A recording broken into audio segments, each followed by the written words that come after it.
Viewers going to share battlefield updates from Kobo and Kemise. Who is in control of Kobo and Kemise and surrounding areas?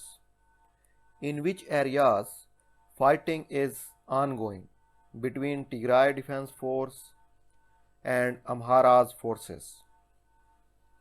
Secondly, hundreds and thousands people demonstrated protests in several Ethiopian cities to support Ethiopian army.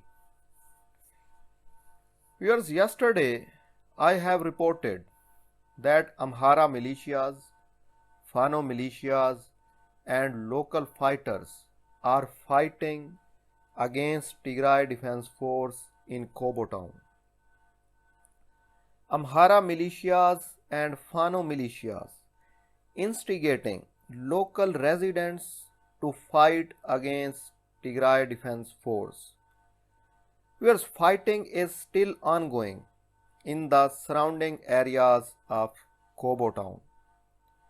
As per reports, Amhara militias and Fano militias have retaken some villages located near Kobo.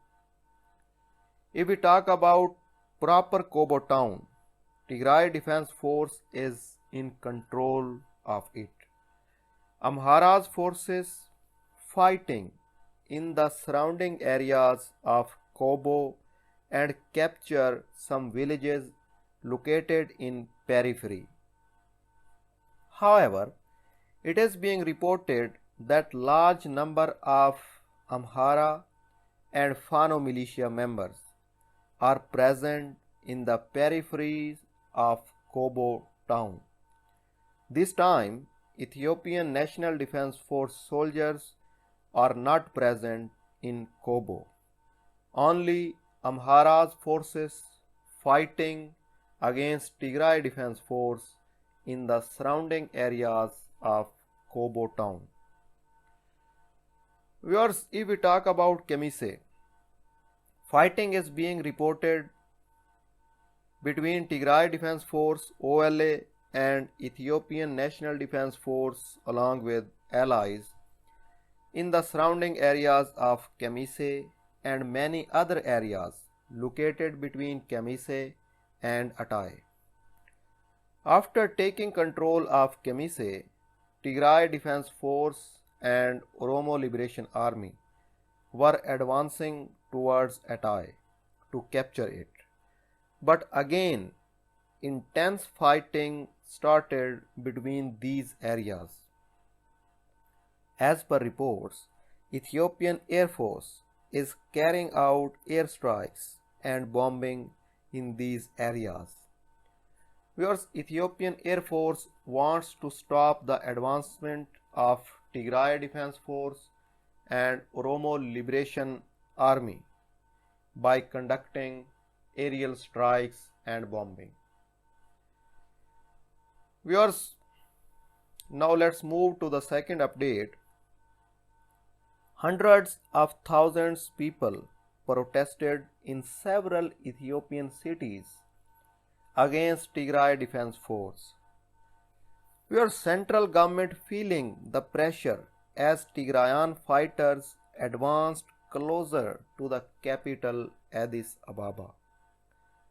Demonstrators marched peacefully through the streets of the capital and other cities to vow support for the army against the Tigray Defense Force.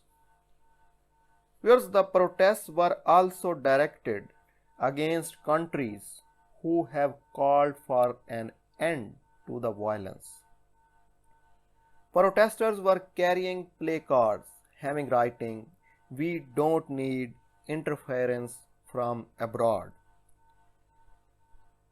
Viewers, the government of Prime Minister Abiy Ahmed declared a state of emergency a few days ago. It also called on the population to take up arms against the Tigray People's Liberation Front. Pressure is mounting on the central government after the Tigray People's Liberation Front said its forces were less than 350 kilometers from Addis Ababa. Hundreds of refugees from the northern conflict regions of Tigray, Amhara, and Afar arrived in the capital on Saturday. Because many people from Tigray were arrested in the capital and driven out of the city in military vehicles. Police confirmed that there had been a cleanup operations. Viewers, these were two updates. For more latest and timely updates, please subscribe my YouTube channel. Thanks for your precious time.